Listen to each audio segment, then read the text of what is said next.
Hello friends, அனைவருக்கும் இனிய வணக்கம். நான் உங்கள் விப்ரஜேஷ். ஆரோ ட்ரெண்ட் தமிழ் சேனலுக்கு உங்களை அன்புடன் மீண்டும் வர வைக்கிறேன். டாடா சியரா வந்து பார்த்தீங்கன்னா, ஒரு லெஜெண்டரியான வெஹிக்கிள். ஓகே, அந்த லெகசியை திரும்ப கொண்டு வந்திருக்காங்க. அதில் ஏற்கனவே நம்ம வந்து turbo petrol, TGDI automatic and turbo diesel automatic அதெல்லாம் டிரைவ் ரிவ்யூ பண்ணிட்டோம். வேரியன்ட்ஸும் பெரும்பாலும் எல்லாமே கவர் பண்ணியிருக்கோம். சரியா? இப்போ ஆக்சுவலி சியரா ஈவி லான்ச் ஆகிருக்கு. இது சியரா ஈவி இல்ல. சியரா ஈவி ரிவ்யூ கொண்டு வராம நீ என்னடா கொண்டு வந்திருக்க அப்படின்னு கேட்பீங்க. ஆக்சுவலி சியரா ஈவியோடைய டிரைவ் ரிவ்யூ நம்ம ஏற்கனவே நம்ம சேனல்ல போட்டாச்சுங்க. அண்ட் ஆஃப் ரோட் எக்ஸ்பீரியன்ஸும் போட்டிருக்கோம். சிறப்பா செம்மையா இருந்துச்சு. ஓகேவா? இது என்ன வண்டி அப்படின்னு கேட்டிங்கன்னா, நம்ம டர்போ பெட்ரோல், டர்போ டீசல் தான் ஓட்டியிருக்கோம் டாடா சியரால அண்ட் ஈவியும் ஓட்டியாச்சு. ஆனா நான் டர்போ பெட்ரோல் அப்படின்னு சொல்லிட்டு ஒரு என்ஜின் இருக்குங்க டாடா சியரால. அஃபோர்டபிள் பெட்ரோல் லைனப்ல. சரியா? அதில தான் பார்த்தீங்கன்னா base level smart plus, pure ப்ளஸ்லாம் வரும் உங்களுக்கு. ஸோ அந்த என்ஜின் நம்ம இது வரைக்கும் ஓட்டுனதில்ல, எக்ஸ்பீரியன்ஸ் பண்ணதில்ல. ஸோ அதுக்காக தான் இந்த எக்ஸ்க்ளூசிவான ஒரு டிரைவ் ரிவ்யூ நான் வந்து எடுத்துட்டு வந்திருக்கேன். இதோ என் கூட இருக்கு டாடா சியராவுடைய non turbo charge petrol base level smart plus variant. இது ஆக்சுவலி ஸ்மார்ட் ப்ளஸ் பேஸ் வேரியன்ட்டுங்க. கொஞ்சம் ஆக்சரிஸ் எல்லாம் போட்டிருக்காங்க. ஓகேவா? இந்த ஆக்சரிஸ் பேக்கோடைய பேர் பார்த்தீங்கன்னா ஜூபிலி எடிஷன் அப்படின்னு சொல்லிட்டு லான்ச் பண்ணியிருக்காங்க. டாடா சியரா லான்ச் ஆனதுலேருந்து 50,000 யூனிட் இது வரைக்கும் வித்திருக்கு. அந்த ஒரு செலிப்ரேஷனுக்காக இப்போ பேஸ் வேரியன்ட்லேருந்தே இந்த ஆக்சரிஸ் பேக் வந்து ஆப்ஷனலாக நீங்கள் எடுத்துக்கலாம். இந்த ஜூபிலி எடிஷன் ஆக்சசரிஸ் பேக் ரூபாய் 50,000 அவைலபிளாக இருக்குங்க. ஸோ இந்த non turbo petrol manual version Tata சியராவுடைய பிரைஸ் ரேஞ்ச் என்ன அப்படின்னு வந்து பார்த்தீங்கன்னா, ஆரம்பிக்கிறது ஸ்மார்ட் ப்ளஸ் வேரியன்ட்லேருந்து 11.49 லேக்ஸ் எக்ஸ்ஷோரூம் ப்ரைஸ்லேருந்து ஸ்டார்ட் ஆகுதுங்க. எது வரைக்கும் போகுது, மேனுவல் கியர் பாக்ஸ் வந்து எது வரைக்கும் உங்களுக்கு கிடைக்குது அப்படின்னு வந்து கேட்டிங்கன்னா, அது வந்து அக்கம்ப்ளிஷ்ட் வேரியன்ட் வரைக்கும் உங்களுக்கு வந்து கிடைக்குதுங்க. 17.99 லேக்ஸ் எக்ஸ்ஷோரூம் ப்ரைஸிங் வரைக்கும் உங்களுக்கு நான் டர்போ பெட்ரோல் மேனுவல் வெர்ஷன் வந்து கிடைக்குது. ஸோ இந்த வண்டி எப்படி இருக்குது, இதுக்கு முன்னாடி வந்து பார்த்தீங்கன்னா இந்த என்ஜின் சுமாராக தான் இருந்துச்சு அப்படின்னு சொல்லிட்டு பெரும்பாலும் மீதி சேனல்ஸில் ஃபீட்பேக் வந்து நமக்கு கிடச்சிருக்கு. ஆனால் இப்போ கொஞ்சம் அப்கிரேட் கொடுத்துருக்காங்க, சாஃப்ட்வேர் அப்கிரேட் பண்ணியிருக்காங்க. இப்போ ஓட்டுறதுக்கு இந்த என்ஜின் பெட்டராகவே இருக்கும் அப்படின்னு சொல்லிட்டு கிளைம் பண்ணுறாங்க டாடா மோட்டர்ஸ். அதுதான் எப்படி இருக்குங்கிறத பார்க்க போகிறோம். ரைட், வாங்க உள்ளே போய் பார்த்துருவோமா? டிரைவ் ரிவ்யூ டீட்டெயில்டாக இருக்க போகுது. ஒரு குயிக்கான ப்ரஷ் அப் பண்ணிவிட்டு இந்த ஸ்பெஷல் ஆக்சரிஸ் பேக்கேஜில் என்னென்ன கொடுக்குறாங்க, அதனுடைய ஒர்த் எப்படி இருக்குது அதை பார்த்துட்டு நம்ம டிரைவ் ரிவ்யூ போயிடலாம். வாங்க.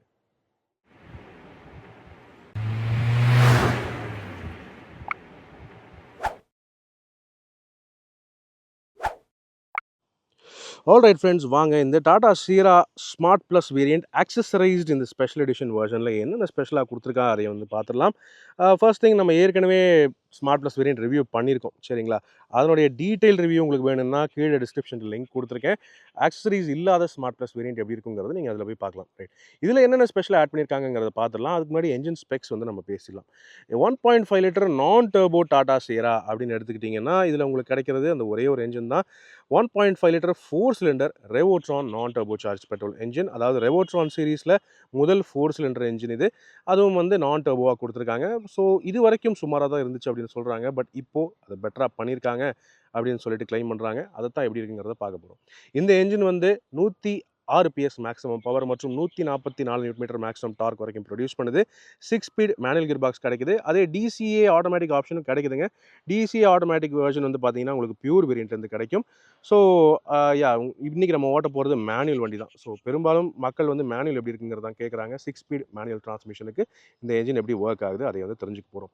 இந்த என்ஜின் அட்கின்சன் சைக்கிளில் ஒர்க் ஆகுது. ஸோ பெட்டர் எஃபிஷியன்சி அண்ட் மைலேஜுக்கு கிடைக்கும் அப்படின்னு சொல்லிட்டு தான் கிளைம் பண்ணுறாங்க. நம்ம சிட்டி கண்டிஷன்ஸில் ஒரு 13, 12 அந்த ரேஞ்சில் எதிர்பார்க்கலாம் அப்படின்னு சொல்லிட்டு டாடா மோட்டார் சொல்கிறாங்க. ஹைவேஸை பொறுத்தவரை ஒரு 16, 17 வரைக்கும் எதிர்பார்க்கலாங்கிறது என்னுடைய கருத்து. சரிங்களா? வாங்க இப்போது ஒரு குயிக்கான ப்ரஷ் அப் வந்து பண்ணிடலாம். இது பேஸ் வேரியண்ட்டுங்கிறதுனால உங்களுக்கு வந்து ஃபாக் லேம்ப்ஸ் வர்றது இல்லை ஃப்ரண்ட்டில். ஆனாலும் அந்த லெஜெண்டரியான டாடா சியராவுடைய அந்த 3 டோர் டிசைன் லுக் வந்து நல்லாவே கொடுத்துருக்காங்க. பேஸ் வேரியண்ட்டாக இருந்தாலும் பார்க்குறதுக்கு நல்லா சிறப்பாக இருக்குங்கிறது என்னுடைய கருத்து. இதில் உங்களுக்கு வீல் கவர்ஸ் ஆக்சுவலி வராது. இந்த வண்டிக்கு வீல் கவர்ஸ் ஆக்சசரிஸில் எக்ஸ்ட்ராவாக ஃபிட்டிங் பண்ணியிருக்காங்க. இது அந்த ஆக்சரிஸ் பேக்கேஜில் வராது. இந்த வீல் கவர்ஸோடைய ப்ரைஸில் அரௌண்ட் ஒரு 6,000 ரூபாய் கிட்ட வருதுங்க. ஆனால் இந்த ஜூப்ளி எடிஷன் ஸ்பெஷல் பேக்கில் ஃப்ரண்ட் கிரில் ஆட் ஆன் மற்றும் ரியர் டெயில்கேட் கிளாடிங் அப்படின்னு இந்த விஷயங்கள் எக்ஸ்டீரியரில் ஆட் ஆகுது. பேஸ் வேரியண்ட்டில் ரூஃப் ரெயில்ஸ் வராது, மொட்டையாக தான் இருக்கும். ஆனால் இது வந்து ஆக்சசரிஸில் ஃபிட் பண்ண டாடா மோட்டர்ஸோடைய ஜெனுவன் ஆக்சசரிஸ் இந்த பேக்கேஜில் வரக்கூடிய ரூஃப் ரெயில்ஸ். இதில் லோடு ஏற்றக்கூடாது. சரிங்களா? பட் இது பார்க்குறதுக்கு நல்லா இருக்குது. அந்த ப்ராப்பரான அந்த கம்ப்ளீட் ரூஃப் லைனோட லுக் வந்து இந்த ரூஃப் ரெயில்ஸ் கொடுத்துருது. ஸோ அந்த வகையில் இது ஒர்த்து அப்படின்னு சொல்ல முடியும். அந்த ஆக்சரிஸ் பேக்கேஜ் சொன்னேன் இல்லையா, ஸ்பெஷல் பேக்கேஜ், அந்த பேக்கேஜில் அந்த ரூஃப் ரெயில்ஸ் வந்துடுது. அது போக இன்டீரியரில் உங்களுக்கு வந்து சீட் கவர்ஸ் கொடுத்துருக்காங்க. லெதரட் சீட் கவர்ஸ் நல்லா இருக்குது. இந்த சியரா அப்படிங்கிற பிராண்டிங்கோட ப்ராப்பர் பிராண்டிங்கோட நீட்டாக கொடுத்துருக்காங்க. இந்த லாட்டிடியூட் லாஞ்சிடியூட்லாம் கொடுத்து கொஞ்சம் அட்வென்ச்சரஸான ஒரு டிசைனில் இந்த சீட் கவர் பேட்டர்ன் உங்களால் பார்க்க முடியும். பார்க்குறதுக்கு நல்லா இருக்குது. அண்ட் இதில் இன்னொரு கவனிக்க வேண்டிய விஷயம்னு பார்த்தீங்கன்னா, சைடில் ஏர் பேக் இருக்குது. 6 ஏர் பேக் ஸ்டாண்டர்டாக வருதுங்கிறதுனால இந்த ஏரியாவை மட்டும் எம்டியாக அப்படியே எக்ஸ்போஸ்டாக விட்டு வச்சுருக்காங்க. ஸோ அந்த வகையில் சேஃப்டியில் பாதிக்கக்கூடாதுங்கிறதுக்காக விஷயங்கள் கொடுத்துருக்காங்க. அண்டு பேக் சீட் அப்படின்னு பார்த்தாலுமே இங்கேயுமே அந்த சீட் கவர்ஸ் பார்க்குறதுக்கு நல்லா இருக்குது, இன்ட்ரெஸ்டிங்காக நல்ல ப்ரீமியமான அப்ரோச் அண்ட் ஃபீல் வந்து கொடுக்குது. ஓகேவா, இங்கேயுமே அதே மாதிரி அப்போல்சரி பேட்டர்ன், எம்பாசிங் அதெல்லாம் கொடுத்துருக்காங்க. ஃபிட் அண்ட் ஃபினிஷ் டீசெண்டாக இருக்குது, குவைட் நைஸ். ஓகேவா, பட் பேஸ் வேரியன்ட்னாலுமே உங்களுக்கு ஸ்டாண்டர்டாக சில ஃபீச்சர்ஸ் உங்களுக்கு வந்துடுது. அதாவது ரியர் ஏசி வென்ட்ஸுங்கிறது பேஸ் வேரியன்ட்லேருந்தே காமன் அண்ட் ஸ்டாண்டர்ட் தான். அதுபோக சைடு சன் பிளைண்ட் கர்டன்ஸ் எல்லாமும் ஸ்டாண்டர்டாக வந்துடுது. எல்இடி கேபின் லேம்ப்ஸ் எல்லாமும் இருக்குது. அண்ட் ஓவரால் டேஷ்போர்டோடைய அப்பீல் அண்ட் வியூ இப்படி தான் இருக்குங்க. எஸ், இது பேஸ் வேரியன்ட்டு. இதில் ஆக்சுவலி இன்னொரு விஷயம் ஆட் ஆகுறது உங்களுக்கு நல்லாவே தெரிஞ்சிருக்கும். டச் ஸ்க்ரீன் சிஸ்டம் ஆட் ஆகுதுங்க. இந்த டச் ஸ்க்ரீன் சிஸ்டம் எப்படி இருக்குங்கிறத இப்போ பார்த்துடலாம். ஓகே, இதுதான் பார்த்தீங்கன்னா ஆக்சரிஸ் பேக்கேஜில் வரக்கூடிய டாடா மோட்டார்ஸோடைய genuine accessories touch screen system. இது 10.25 இன்ச் டச் ஸ்க்ரீன் சிஸ்டம் உங்களுக்கு வந்து ஆக்சசரிஸில் ஃபிட்டிங் பண்ணி கொடுக்குறாங்க. இந்த பேக்கேஜில் இந்த டச் ஸ்க்ரீன் சிஸ்டமும் இன்க்ளூட் ஆகி வருது. இதில் reverse parking camera first of all உங்களுக்கு வந்துடுதுங்க. Okay, so 6 speed manual transmission lever. Yes, reverse parking camera quality actually டீசெண்டாக இருக்குது, நல்லா இருக்குது. ஆனால் என்னென்னா கலர் கான்ட்ராஸ்ட் மட்டும் கொஞ்சம் ப்ளூஷாக இருக்கிற மாதிரி எனக்கு தோணுது. பட் அதை நீங்கள் அட்ஜஸ்ட் பண்ணிக்கலாம்னு நினைக்கிறேங்க. ஓகே, ஸோ வேணும்னா நீங்கள் அட்ஜஸ்ட் பண்ணிக்கலாம். பட் இதில் அடாப்டிவ் கைட்லைன்ஸ்லாம் எதுவும் வரது கிடையாது. ஆனால் நல்ல பெரிய வைட் ஸ்க்ரீனாக கொடுத்துருக்காங்க, குவைட் நைஸ், நல்லாயிருக்கு. ஓகே, தென் இதை தவிர இந்த டச் ஸ்க்ரீன் சிஸ்டமில் வேறு என்ன இருக்குது அப்படின்னு கேட்டிங்கன்னா, இதில் உங்களுக்கு Android Auto, Apple CarPlay connectivity வந்துடுது. ஆக்சுவலி இங்கே யூசர் இன்டர்ஃபேஸ் நீங்கள் பார்க்கலாம். டாடா மோட்டர்ஸோடைய இந்த ஓயிலேருந்து வரக்கூடிய டச் ஸ்க்ரீன் சிஸ்டமோடைய யூசர் இன்டர்ஃபேஸ் மாதிரியே கொடுக்க ட்ரை பண்ணியிருக்காங்க. அந்த வகையில் நான் கொஞ்சம் இம்ப்ரெஸ் ஆகியிருக்கேங்க. ஓகேவா, ஹோம் ஸ்க்ரீன் போகிறேன் பாருங்களேன், அதே மாதிரி இருக்குது. அந்த யூசர் இன்டர்ஃபேஸ் டாட்டாவுடைய ஜெனுவன் ஆக்சரிஸில் இப்படி தான் இருக்கும். இந்த மாதிரி விஜெட்டாக வந்து இந்த ஐக்கானாக வரும். அதே மாதிரி தான் இருக்குது. டேப் டு பேர் டிவைஸ், ஓகே, இதுலேயும் கூட உங்களுக்கு வயர்லெஸ் கனெக்டிவிட்டி இருக்குதுன்னு நினைக்கிறேன். So Bluetooth connectivity, wireless connectivity, navigation எல்லாமே கொடுத்துருக்காங்க. கேமராஸ் அப்படின்னு போனீங்கன்னா நீங்கள் மூவிங் பண்ணும்போதுமே உங்களுக்கு வந்து ரிவர்ஸ் கேமரா நீங்கள் ஆன் பண்ணிக்கலாம். ஸோ அந்த ஆப்ஷனும் வந்து நீட்டாக கொடுத்துருக்காங்க. அண்ட் குவைட் நைஸுங்க, நல்லா இருக்குது. கார் அப்படின்னு உள்ளே போனீங்கன்னா காரோடைய சில பல டீட்டெயில்ஸ் இன்ஃபர்மேஷன்லாம் அதில் உங்களால் பார்த்துக்க முடியும். ரைட், கொஞ்சம் ஸ்லோவாக இருக்குது, but Nandilath it's okay. AC பொறுத்தவரை இது ஆட்டோ ஏசி இல்லை, சரிங்களா, இது ஆட்டோ ஏசி கிடையாது. இந்த வண்டியில் உங்களுக்கு மேனுவல் ஏசி தான் கிடைக்குது. அப்படிங்கிறதுனால இதில் வேணால் ஆட்டோ ஏசி கூட நீங்கள் கனெக்ட் பண்ணிக்கலாம். நீங்கள் இதுக்கு மேலே இருக்கக்கூடிய வேரியன்ட் செலக்ட் பண்ணிவிட்டு அதில் நீங்கள் ஆட்டோ ஏசி வேணாலும் கனெக்ட் பண்ணிவிட்டு டச் ஸ்க்ரீன் சிஸ்டம் மூலமாகவே நீங்கள் பயன்படுத்திக்கலாம். இதில் ஆக்சுவலி டச் ஸ்க்ரீன் சிஸ்டம் மட்டும் இல்லை, உங்களுக்கு 4 ஸ்பீக்கர்ஸ் அடிஷ்னலாக ஆட் பண்ணிடுறாங்க இந்த ஆக்சரிஸ் பேக்கேஜில். சரியா, ஸ்பீக்கர்ஸ் பொறுத்தவரை டோரில் வரக்கூடிய ஸ்பீக்கர்ஸ் இங்கே ப்ரொவிஷன் தான் வரும் பேஸ் வேரியண்ட்டில். ஆனால் இந்த வெர்ஷனில் உங்களுக்கு ஸ்பீக்கர்ஸ் ஆட் பண்ணி பேக்கேஜில் கொடுத்துருக்காங்க ஆக்சரிஸில். So touch screen system with reverse parking camera and 4 speakers இந்த பேக்கேஜில் உங்களுக்கு ஆட் ஆகி வந்துடுது. அது போக தீம் நீங்கள் சேஞ்ச் பண்ணிக்கலாம். Screen off, Android Auto, Apple CarPlay, tyre pressure monitoring system, எது வேணாலும் நீங்கள் ப்ரோக்ராம் பண்ணிக்கலாம். இந்த டச் ஸ்க்ரீன் சிஸ்டம் வாங்கிட்டு ஃபிட் பண்ணிவிட்டு உங்களுக்கு ஏற்ற மாதிரி 360 கேமரா வேணாலும் நீங்கள் போட்டுக்கலாங்க. ஓகேவா, ஸோ அந்த மாதிரி ஈஸியான கஸ்டமைசபிள் டச் ஸ்க்ரீன் சிஸ்டம் கொடுத்துருக்காங்க. பட் ஆஸ் ஆஃப் நவ் உங்களுக்கு வந்து இந்த பேக்கேஜில் ஒன்லி ரிவர்ஸ் கேமரா மட்டும் தான் கிடைக்குது. அதை மட்டும் ஞாபகம் வச்சுக்கோங்க. சரியா, நல்லாயிருக்கு யூஸ் பண்ணுறதுக்கு, இட் இஸ் ஓகே. மற்றபடி இன்ஸ்ட்ருமெண்ட் கிளஸ்டர்லாம் சேமாக தான் இருக்குது. இதில் சேமான அதே மோனோக்ரோம் டிஸ்பிளே தான் உங்களுக்கு வந்து கிடைக்குது. அண்ட் ஃப்ரண்ட்டை பொறுத்தவரை டேஷ்போர்டு வியூ இப்படி தான் இருக்குது, டீசெண்டாக இருக்குது அப்படின்னு சொல்லலாம். உங்களுக்கு ஸ்டியரிங் மவுண்டட் ஆடியோ கண்ட்ரோல்ஸ் எல்லாம் வரது கிடையாது. அதே மாதிரி ஆட்டோ ஏசி வரது கிடையாது, மேனுவல் ஏசி தான் வந்து கொடுத்துருக்காங்க. அதுவே ஒரு டிஜிட்டல் பேனலாக தான் கொடுத்துருக்காங்க. இதில் உங்களுக்கு பரவாயில்லைங்க, fast C type charging port ஒன்று கொடுத்துருக்காங்க along with regular USB. And உங்களுக்கு ஸ்மார்ட் கீ ஆக்சஸ்க்கான பட்டன் இது கீ இங்கே இருக்குது. ஸோ ஸ்மார்ட் கீஸ் தான், ரெண்டுமே ஸ்மார்ட் கீஸாக தான் கொடுக்குறாங்க, வெயிட்டான குவாலிட்டியான keys. And button starter button இங்கே கொடுத்துருக்காங்க ரைட் சைடில். கூடவே நான் all 4 power windows and electronically adjustable ஆர்விஎம்ஸுங்கிறது பேஸ் வேரியண்ட்லேருந்தே ஸ்டாண்டர்ட் தான். ஸோ இது அப்படியே பேஸ் வேரியண்ட் தாங்கிறது உங்களுக்கு திரும்ப நான் சொல்லிக்கிறேன், அதே மாதிரி தான் இருக்குது. என்னென்னா இந்த டச் ஸ்க்ரீன் சிஸ்டம் இப்போ ஆட் பண்ணதுனால இன்னும் கொஞ்சம் பெட்டரான ஒரு லுக் அண்ட் வியூ வந்து கிடைக்குது. இதில் கவனிக்க வேண்டிய விஷயம் என்னென்னு பார்த்தீங்கன்னா, tilt and telescopic adjustable steering wheel எல்லா வேரியண்ட்லையுமே ஸ்டாண்டர்டாக கிடைக்குது. ஸோ அந்த வகையில் வெரி நைஸ். ஆனால் டிரைவர் சீட்டுக்கு உங்களுக்கு ஹைட் அட்ஜஸ்ட்மெண்ட் வரது கிடையாது பேஸ் வேரியண்ட்டில், அது மட்டும் நீங்கள் ஞாபகம் வச்சுக்கணும். சரியா, ஓகே. ஸோ இதுதான் இன்டீரியரை பொறுத்தவரை ஹைலைட்ஸ் அண்ட் விஷயங்கள். மீதி இன்னும் டீட்டெயில்ஸ் இந்த பேஸ் வேரியண்ட் பற்றி உங்களுக்கு வேணும்னா டீட்டெயில் ரிவ்யூ இருக்குது, அது லிங்க் கொடுத்துருக்கேன், தயவுசெய்து பாருங்கள். ரைட், இப்போ இந்த வண்டியை நம்ம ரோட்டில் இறக்கி பார்த்துருவோமா? ஆல் ரைட் ஃப்ரெண்ட்ஸ், வாங்க டாடா சியராவுடைய NA நான் டர்போ பெட்ரோல் பேஸ் மாடல் நம்ம இப்போ ஓட்டலாம். இது ஆக்சுவலி மேனுவல் வெர்ஷன். ஸோ உங்கள் எல்லாருக்குமே தெரியுங்க, ஆக்சுவலி டாடா சியராவை பொறுத்தவரை டர்போ பெட்ரோலும் கிடைக்குது, டர்போ டீசலும் கிடைக்குது. நான் டர்போ பெட்ரோலுங்கிறது உங்களுக்கு வந்து பேஸ் லெவல் வேரியன்ட்ஸும் மிட் வேரியன்ட்ஸ் வரைக்கும் உங்களுக்கு வந்து கிடைக்குதுங்க. சரியா? இந்த நான் டர்போ பெட்ரோல் ஏற்கனவே வேறு சேனல்ஸில் நீங்கள் டிரைவ் ரிவ்யூ பார்த்துருக்கலாம். ஓகே, ஜிஎஸ் ப்ரோவுமே ஆக்சுவலி போட்டிருந்தாரு. ஆனால் அந்த டைமில் வந்து பார்த்தீங்கன்னா இன்ஜின் பவர் அந்தளவுக்கு இல்லை, ஒரு மாதிரி டல்லாக தான் இருக்குது, சுமாராக தான் இருக்குது அப்படின்னு சொல்லிட்டு அவர் ரிவ்யூ பண்ணியிருந்தார். ஆனால் இப்போ பார்த்தீங்கன்னா அதே 1.5 லிட்டர் நான் டர்போ பெட்ரோல் வண்டிக்கு பவர் டெலிவரி கொஞ்சம் பெட்டர் பண்ணியிருக்காங்க. சாஃப்ட்வேர் அப்டேட் மூலமாக ஓட்டுறது கொஞ்சம் பெட்டராக பண்ணியிருக்காங்க அப்படின்னு சொல்லிட்டு டாடா மோட்டார்ஸ் சொல்லியிருந்தாங்க. ஸோ அதுக்காக தான் இந்த டிரைவ் ரிவ்யூ உங்களுக்காக எக்ஸ்க்ளூசிவாக கொண்டு வரேன் நான். ரைட், இப்போ எப்படி இருக்குங்கிறத பார்த்துடலாம். சரியா? ஃபஸ்ட்டு என்ஜினை ஸ்டார்ட் பண்ணுவோம். நாய்ஸ் லெவல்ஸ் NVH எப்படி இருக்குன்னு பார்க்கலாம். Okay, engine start. ரைட், இப்போ ஆக்சுவலி இந்த என்ஜினை பொறுத்தவரை உங்கள் எல்லாருக்குமே தெரியும், டாட்டாவுடைய முதல் 1.5 NA நான் டர்போ என்ஜின் இது. பெட்ரோலில் செம ரீஃபைண்டாக இருக்குது, சத்தமே இல்லை.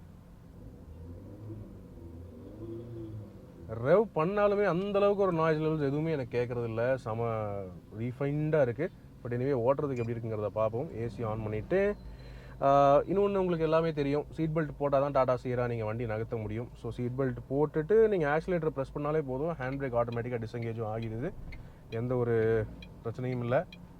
நைஸ். ஓகே, இப்போ நான் என்ன பண்ணேன்னா வெறும் கிளச்லேருந்து கால் மட்டும்தான் எடுத்தேன், ஆட்டோமேட்டிக்காக நகர ஆரம்பிச்சிருது. ஆக்சுவலி இப்படி தான் இருக்கணுங்க. ஓகே, இதுக்கு முன்னாடி வந்து பார்த்தீங்கன்னா அந்த ஆட்டோமேட்டிக்காக நகராமல் ஒரு மாதிரி ஸ்டால் ஆகிற மாதிரிலாம் இருந்துச்சு அப்டேட் ஆகாத சமயத்தில். ஆனால் இப்போ அப்டேட் பண்ணிட்டாங்கன்னு போது பவர் டெலிவரி கொஞ்சம் பெட்டராகவே இருக்குன்னு சொல்லலாம். இந்த ஆக்சிலேட்டரே தொடலை, ஆனாலும் வண்டி க்ரீப் ஃபங்க்ஷனில் 8 கிலோமீட்டர் ஸ்பீடில் கான்ஸ்டண்ட்டாக ஓடிக்கிட்டு இருக்கு. சரி, இதில் இன்னொரு கவனிக்க வேண்டிய விஷயம் என்னென்னு பார்த்தீங்கன்னா, இது பேஸ் வேரியண்ட்டுங்கிறதுனால உங்களுக்கு டிரைவர் சீட்டுக்கு ஹைட் அட்ஜஸ்ட்மெண்ட் வரதில்லை டாடா சியராவை பொறுத்தவரை, பேஸ் வேரியண்ட்டில் மட்டும். அதனால் நீங்கள் ஸ்டீரிங்கை லோவஸ்ட் பொசிஷனில் வச்சிங்கன்னா ரொம்ப தொடையோடு இடிக்கிற மாதிரி இருக்குது. ஸோ கண்டிப்பாக நீங்கள் மேலே எடுத்து வச்சு தான் ஓடுற மாதிரி இருக்கும். டில்ட் அட்ஜஸ்ட்மெண்ட் மட்டும் இல்லை, டெலஸ்கோப்பிக்கும் இருக்குங்கிறதுனால உங்களுக்கு டிரைவிங்கில் பிரச்சனை இருக்க போகிறதில்ல. சரியா? அண்ட் இன்னொரு ஒரு கன்சர்னிங் விஷயம் என்னென்னு பார்த்தீங்கன்னா, மேனுவல் டாடா சியரா பொறுத்தவரை இந்த இடம், அதாவது நீங்கள் கிளச் ஆப்ரேட் பண்ணுறீங்கன்னு இருக்கும்போது டேஷ்போர்டோடைய இந்த ஏரியா கண்டிப்பாக முட்டியில் இடிக்குதுங்க. இன்றைக்கி என்னுடைய டிரைவிங் பொசிஷன் கொஞ்சம் பின்னாடி தள்ளி தான் நான் உட்காந்துருக்கேன். அப்படியுமே எனக்கு கிளச் யூஸ் பண்ணும்போது இந்த டேஷ்போர்டு எனக்கு முட்டியில் இடிக்குது. அது உங்களுக்கு அங்கேருந்து தெரியும் தான் நினைக்கிறேன். ஸோ அது ஒன்று மட்டும் சரி பண்ணியிருக்கலாம். ஆட்டோமேட்டிக் வண்டிக்கு பிரச்சனை இல்லை, ஆனால் ஏன் மேனுவலுக்கு இப்படி இடிக்கிற மாதிரி டிசைன் பண்ணியிருக்காங்கன்னு தெரியல. சரி, ஓகே, ரைட். ஸோ இதை பார்த்தீங்கன்னா நான் தொடர்ந்து ஆக்சிலேட்டரே கொடுக்காம வெறும் கியரில் மட்டும்தான் ஓடிட்டுருக்கேன். அப்படியே ஃபஸ்ட்டு செகண்டு இப்போ தேர்டுக்கு வந்துட்டேன். ஸோ கான்ஸ்டண்ட்டாக அந்த பாட்டம் அண்ட் டார்க்கும் பெட்டர் பண்ணியிருக்காங்க. ஆக்சுவலி சிட்டி டிராஃபிக்கில் ஓடுறதுக்கு இந்த மாதிரி தேர்டை போட்டுட்டு இந்த மாதிரி ஸ்லோவாக நீங்கள் க்ரீப் ஃபங்க்ஷன் க்ராலிங் பண்ணிகிட்டே இருந்தீங்கன்னா தேர்ட் கியரில் 20 ஸ்பீடில் ஓடுது ஆக்சிலேட்டர் கொடுக்காமலே. ஸோ அது வந்து ஓகே. இப்போ சிட்டி டிராஃபிக்லேயே என்னால் கான்ஸ்டண்ட்டாக ஐயோ ஸ்டால் ஆகிருமோங்கிற பயம் இல்லாமல் என்னால் ஓட்ட முடியுது. இந்த செகண்டு ஆக்சிலேட்டர் கொடுக்க ஆரம்பிக்கிறேன். நம்ம ஆளுங்க சும்மாவே 6 நிமிஷம் தான் ஓட்டுவாங்க போல். ரைட், 40ல் 4th கியர் போடுறேன். பரவாயில்லைங்க, actually bottom and torque response எல்லாம் நல்லாவே தான் இருக்குது. ஒரு நார்மலாக ஒரு நான் டர்போ கார் எப்படி ஓட்டுவோமோ அதே ஃபீல் தான் எனக்கு வந்து கிடைக்குது. It's quite nice. ஸோ க்ரீப்பிங்கான இந்த ஸ்லோ மூவிங் சிட்டி டிராஃபிக்லேயுமே என்னால் இப்போது கவலை இல்லாமல் ஓட்ட முடியுது. செகண்ட் கியரில் பாட்டம் எண்ட்லேருந்து எடுக்க முடியுமாங்கிறதை பார்த்துடலாம். இப்போது 4 கிலோமீட்டர் ஸ்பீட்லேருந்து செகண்ட் கியரில் எடுக்கிறேன். கொஞ்சம் ஸ்டால் ஆகிற மாதிரி இடிக்குது. அப்புறம் ஒரு ஹாஃப் கிளச் கொடுத்தா மூவ் ஆக ஆரம்பிச்சிடுது. ஒன்றும் பிரச்சனை இல்லை, நல்லா இருக்குங்க. It's quite nice. 35ல் 4வது கியர் போடுறேன். பரவாயில்ல, ஓரளவுக்கு டீசெண்டான ரெஸ்பான்ஸே கொடுக்குது. நாட் பேடுங்க. இந்த இம்ப்ரூவ்மெண்ட் ஏன் முதலேருந்தே கொடுக்கலங்கிறது தான் எனக்கும் புரியல. அது ஏன் இப்போது அப்டேட் கொடுத்துருக்காங்க. பட் எனிவே இப்போ கொடுத்துருக்காங்களே, எடுத்தவங்களுக்குமே இந்த சாஃப்ட்வேர் அப்டேட் உண்டுன்னு தான் நினைக்கிறேன். டாடா சியரா பேஸ் வேரியன்ட்ஸ் நான் டர்போ பெட்ரோல் வாங்கி அது பவர் பத்தலை அப்படின்னு நினைக்கிறவங்களுக்குமே இந்த சாஃப்ட்வேர் அப்டேட் கொடுக்க தான் போகிறாங்க. டோன்ட் வரி, சரிங்களா? ரைட், நம்ம தொடர்ந்து இதே ரோட்டில் அப்படியே ஹைவேஸ்க்கு போவோங்க. எனக்கு என்னென்னா, ஓகே ஸ்டார்ட் ஸ்டாப்பில் இருக்கா? ஓகே, என்ஜின் ஸ்டார்ட் ஸ்டாப் இருக்குது இந்த வண்டியில். ஸோ ஒன்றும் பிரச்சனை இல்லை. ரைட், நம்ம அப்படியே ஹைவே பிடிப்போம். வாங்க, 3, 2, 1 கோ. பெரிய கிரேசி லெவல் பவர்ஸ் எல்லாம் கிடையாது.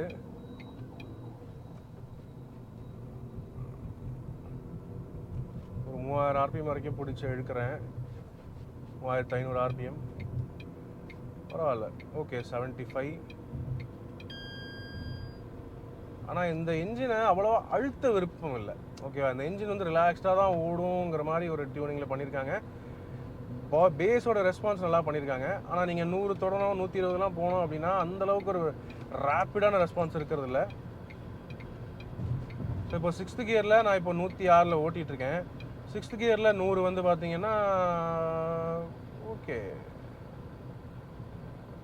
ஒரு 2800 ஆர்பிஎம் கிட்ட சுற்றிட்டு இருக்குங்க இன்ஜின். 2500 800 அந்த ஆர்பிஎம்மில் இருக்குது. ஓகேவா, ஸோ ஓரளவுக்கு ரிலாக்ஸ்டாகவே நீங்கள் ட்ராவல் பண்ணலாம். It's not an issue.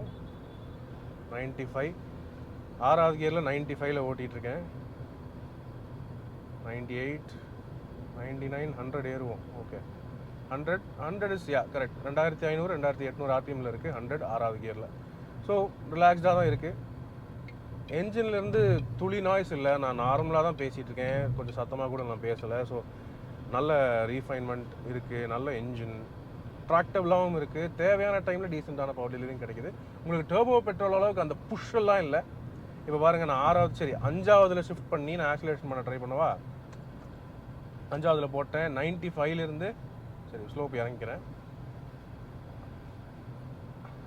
Right, இப்போ அழுத்துறேன். 93 92 90ல் 5th கியரில் புஷ் பண்ணுறேன். Full throttle. எஸ், இந்த மாதிரி தருணத்தில் தான் டர்போ பெட்ரோல் இருந்தால் அந்த ஒரு புஷ்ஷு குடிச்சு இழுத்துட்டு போகும். ஆனால் இப்போ தான் நான் 100 99 100 5th கியரில் ரீச் ஆகிறேன். ஸோ டர்போ பெட்ரோல் அளவுக்கு அந்த ஒரு புஷ்ஷெல்லாம் இல்லை. உங்களுக்கு பொறுமையாக தான் கொடுக்குது.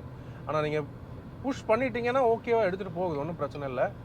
இப்போதைக்கு டிராஃபிக் இருக்குங்க நம்ம கோயம்புத்தூர் ரோட்டில். ஸோ அதனால் நான் பெருசாக ஸ்பீட் அதிகம் போக விரும்பல. பட் 110 கம்ஃபர்டபுளாக இருக்குது. எனக்கு 110 போகிற மாதிரியே தெரில. பாடி டைனமிக்ஸ் ரொம்பவே நல்லாயிருக்கு. மேலும் பிரேக்கிங் கேட்கவே வேண்டாம், நல்ல ஸ்ட்ராங்கான பிரேக்கிங் கொடுத்துருக்காங்க. It is very nice. 6th கியரில் 88ல் எடுக்கிறேன். ஓகே, பவர் கொஞ்சம் டீசெண்டாக இருக்குது. ஆனால் 2000 ஆர்பிஎம் கிட்ட தான் இருக்குது. அப்படி இருக்கும்போது பவர் கொடுக்குதுங்க. பவர் இல்லைன்னு சொல்ல முடியாது, நல்லா தான் இருக்குது. பரவாயில்லையே, 6வது கியரை போட்டு நான் ஃபுல் டே ஹைவேஸில் ஓட்டிருந்தாலுமே தாராளமாக ஓட்டிகிட்டு போயிட்டே இருக்கலாம். கியர் டவுன் பண்ணணும்னு பெரிய அவசியம் இருக்கிறது இல்லை. 6ஆவதுல நீங்கள் 88 90லாம் பிடிச்சிங்கன்னா 2000 ஆர்பிஎம் 2200 ஆர்பிஎம் கிட்ட தான் ஓடிட்டுருக்கு. ஸோ செம்ம மைலேஜ் எடுக்கலாம். இப்போ இந்த அழுத்தியுமே எனக்கு வந்து 13.3 அப்படின்னு சொல்லிட்டு இப்போ ஏறிட்டுருக்கு. ஸ்டார்ட் பண்ணும்போது அழுத்த ஆரம்பித்தோம். நம்ம கொஞ்சம் பொறுமையாக பிடிச்சி இதே மாதிரி 90 100 அப்படின்னு பிடிச்சி ஓட்டினோம்னா மைலேஜ் நல்லாவே இம்ப்ரூவ் ஆகுது. ஸோ நல்லா இருக்குங்க. இந்த என்ஜின் பவர் டெலிவரி இப்போ உண்மையாகவே பெட்டராக பண்ணியிருக்காங்க. ஆக்சுவலி சொன்னதை அவங்க ப்ராமிஸ் பண்ணி நீட்டாக கொடுத்துருக்காங்கிறது எனக்கு ஒரு சந்தோஷம். 90ல் ஓட்டிகிட்ருக்கேன். இட்ஸ் குட், நல்ல என்ஜின். ஏன்னா ரீஃபைண்டாக இருக்குங்கிறது ஒரு நல்ல விஷயம். என்னென்னா இந்த வண்டி கொஞ்சம் பாக்ஸி ஷேப்பாக இருக்கிறங்கிறதுனால இந்த ஏப்பிலருந்து கொஞ்சம் அந்த விண்ட் நாய்ஸ் கொஞ்சம் கேட்குது. மிரர்லேருந்தும் ஏப்பிலருந்தும். டயர் நாய்ஸ் ஆனால் பெருசாக இல்லை. ஒவ்வொரு தடவையும் நான் வந்து விண்டோ ஏதாவது இறங்கியிருக்கா அப்படின்னு செக் பண்ண வேண்டியதாக இருக்குது. காரணம் விண்ட் நாய்ஸ் அப்படி இருக்குது. லேன் சேஞ்ச் பண்ணுறீங்க அப்படின்னா டைனமிக்ஸில் எந்த பிரச்சனையும் இல்லை, ஃப்ளாலெஸ்ஸாக இருக்குது. ஒரு எஸ்யூவினாலுமே அந்த ஒரு பாடி கண்ட்ரோல் டைனமிக்ஸ் ரொம்ப ஸ்ட்ராங்காக சாலிடாக கொடுத்துருக்காங்க. ஆக்சுவலி லைக் இட்டுங்க, நல்லா இருக்குது. இப்போ தான் இந்த என்ஜினுக்கு ஒரு உருப்படியான ஒரு லைஃப் கொடுத்துருக்காங்க. நல்லா இருக்குது ஓட்டுறதுக்கு. ஒரு 110 120 வரைக்கும் ஓட்டுறவங்களுக்கு இது நல்ல டீசெண்டான பவர் பர்ஃபார்மன்ஸ் கொடுக்குது. நாங்கள் 120 வரைக்கும் அழுத்தி பார்ப்போமா. அதுதான், இது அழுத்தினா உடனே அந்த இன்ஸ்டண்ட்டான டர்போ பெட்ரோல் மாதிரி புஷ்ஷெல்லாம் கொடுக்கறதில்ல. தலைவர் என்ன பண்ணுறாரு, இண்டிகேட்டரும் போடுறதில்ல, அவர் பாட்டுக்கு வராரு லெஃப்ட்டுக்கு.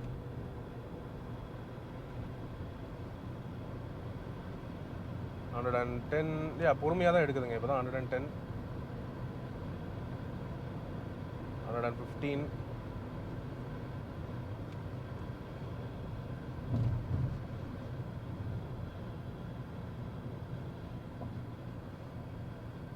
100. ஸோ நல்லா இருக்குங்க. வாங்க யூ-டர்ன் போட்டுட்டு திரும்ப ஒரு அழுத்தி பார்க்கலாம். பொறுமையாக ஓட்டி பார்க்கலாம் மைலேஜ்க்காக. என்ஜின் பிரேக்கிங் அதுக்கு நான் வந்து 80லேருந்தே 4th கியர் போட்டேன். ஆனால் என்ஜின் பிரேக்கிங் பெருசாக ஆகிறது இல்லை, ஏன்னா டார்க் அதிகமான என்ஜின் இது. ஸோ 3rd கியர் போட்டால் ஓரளவுக்கு என்ஜின் ஸ்லோவாகிடுது நல்லா. ஆனால் ஒரு ஸ்பீட் பிரேக்கில் ஏற்றும்போது ஒன்றுமே தெரிலைங்க, செம்ம கம்ஃபர்டபுளாக இருக்குது. U turn 100% returnability, quite nice. Okay, லைட்டான ஸ்டீரிங் ஃபீல், ஆனால் நல்லா இருக்குது. இப்போயே பார்த்தீங்கன்னா மைலேஜ் 15க்கு வந்துருச்சு. ஸோ பிரச்சனையே இல்லை. நீங்கள் பொறுமையாக ஓட்டிங்கன்னா அப் டு ஒரு 17 வரைக்கும் என்னால் எடுக்க முடியும்னு சொல்லிட்டு எனக்கு ஒரு தோணுது. ஏன்னா இது டர்போ இல்லாத என்ஜினும் போது டீசெண்டான பவர் டெலிவரி நல்லாவே கிடைக்குது உங்களுக்கு. இந்த என்ஜினை அப்படியே நெக்ஸானுக்கோ இல்லை கர்வுக்கோ கொடுத்தாங்கன்னா நல்லாவே இன்னும் பெர்ஃபார்மன்ஸ் பெட்டராகவே இருக்கும். ஏன்னா இந்த 2 வெஹிக்கிள்ஸுக்குமே இதை விட வெயிட் கம்மி. ஸோ அப்படி அந்த வண்டிக்கு கொடுத்துட்டாங்கன்னா இது இன்னும் நல்லாவே இருக்கும் ஓட்டுறதுக்குங்கிறது என்னுடைய கணிப்பு. சரி, இப்போ நான் 70ல் 6வது கியர் போடுறேன். அப்படியுமே 1500 ஆர்பிஎம்லேருந்து தான் ஓடிட்டுருக்கு. It is not bad at all. பரவாயில்ல, பவர் டெலிவரி இல்லைன்னு இல்லை, இருக்கு, நல்லாவே இருக்கு. வேணுங்கும்போது கொஞ்சம் ஆக்சிலேஷன் கொடுத்தோன்னா ஓரளவுக்கு பிக்கப் வந்து டீசெண்டாக எடுத்துகிட்டு போகுது. ரொம்ப டிராஸ்டிக்காக புஷ்ஷுன்னு இல்லை, பொறுமையாக ஸ்பீடு இன்க்ரீஸ் ஆகுது. உங்களுக்கு அங்கேருந்து மீட்டர் தெரியும்னு நினைக்கிறேன். பட் 6வது கியரில் நீங்கள் ஃபுல் டே போட்டுட்டு ஓட்டிகிட்டே இருக்கலாங்க ஹைவேஸில். 6வது கியர் எவ்வளோ லோ போகுதுன்னு பார்ப்போமா? 6வது கியரு 6வது கியரில் நான் 60லேருந்து எடுத்து பார்க்குறேன். 65, 63, 62 அண்ட் 60. சரி, இங்கேருந்து எடுக்கிறேன். அப்படியுமே 1500 ஆர்பிஎம் கிட்ட தான் இருக்குது. ஓகே, பொறுமையாக எடுக்குது. ஆனால் எடுக்குது, இடிக்கிறது இல்லை, லேக் ஆகிறது இல்லை. பட் அது வேணுங்கிறப்போ அந்த புஷ் கிடைக்கிறது இல்லை, கொஞ்சம் ஸ்லோவாக தான் இருக்குது பிக்கப்பு. இப்போ 80 ரீச் ஆயிடுச்சு.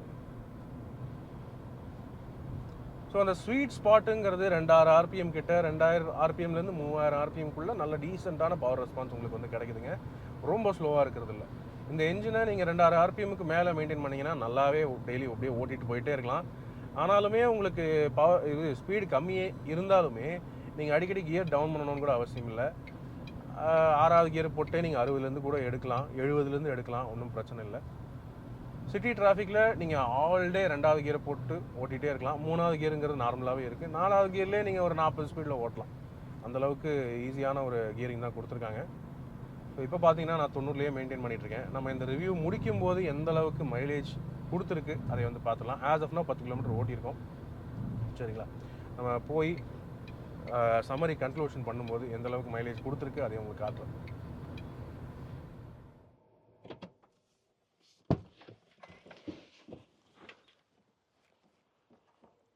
ஓகே ஃப்ரெண்ட்ஸ், இதுதான் டாடா சியராவுடைய non turbo petrol NA base level manual வெர்ஷனுடைய டிரைவ் ரிவ்யூ. ஆக்சுவலி பேஸ் வேரியன்ட்னு இல்லை, இதுக்கு மேலே நீங்கள் அகம்ப்ளிஸ்ட் வேரியன்ட் வரைக்கும் இந்த மேனுவல் கியர் பாக்ஸை நீங்கள் சூஸ் பண்ணிக்கலாம் நான் டர்போ பெட்ரோல் என்ஜினோட.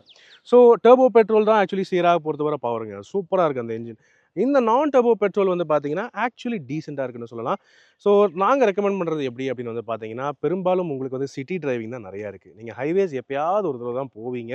ஆனால் உங்களுக்கு வந்து மெயினாக மைலேஜ் ஃபோக்கஸ் வேணும், டர்போ பெட்ரோல் பவர் உங்களுக்கு பெருசாக அவசியம் இல்லை அப்படின்னா இந்த நான் டர்போ பெட்ரோல் என்ஜின் கூட நீங்கள் பார்க்கலாம். இப்போ இந்த என்ஜினை உண்மையாகவே சரி பண்ணியிருக்காங்க. சிட்டி டிரைவிங்க்கு ஆக்சுவலி நல்லாவே இருக்குது. என்னால் ஒரு 4வது கியர் 5வது கியர்லேயே 40, 50 அந்த ஸ்பீட்லேயே என்னால் சிட்டி கண்டிஷன்ஸில் கூட ஓட்ட முடியுதுங்க. நீங்கள் ஆல் டே சிட்டியில் ஓட்டுறீங்க அப்படின்னாலுமே 2nd கியர் 3rd கியரை போட்டு நீங்கள் கேஷுவலாக ஓட்டிகிட்டு போயிட்டே இருக்கலாம். பாட்டம் அண்ட் டார்க் உண்மையாகவே இம்ப்ரூவ் பண்ணியிருக்காங்க. இப்போது வண்டி ஓட்டுறதுக்குமே கொஞ்சம் பெட்டரான ஒரு சாட்டிஸ்ஃபேக்ஷன் கிடைக்குது. இது பவர் பர்ஃபார்மன்ஸை பொறுத்தவரை அவ்வளோ அட்டகாசமாக இல்லை. இன்னும் கூட ரொம்ப ஒரு பயங்கரமான பவர் பர்ஃபார்மன்ஸ் எல்லாம் உங்களால் எதிர்பார்க்க முடியாது.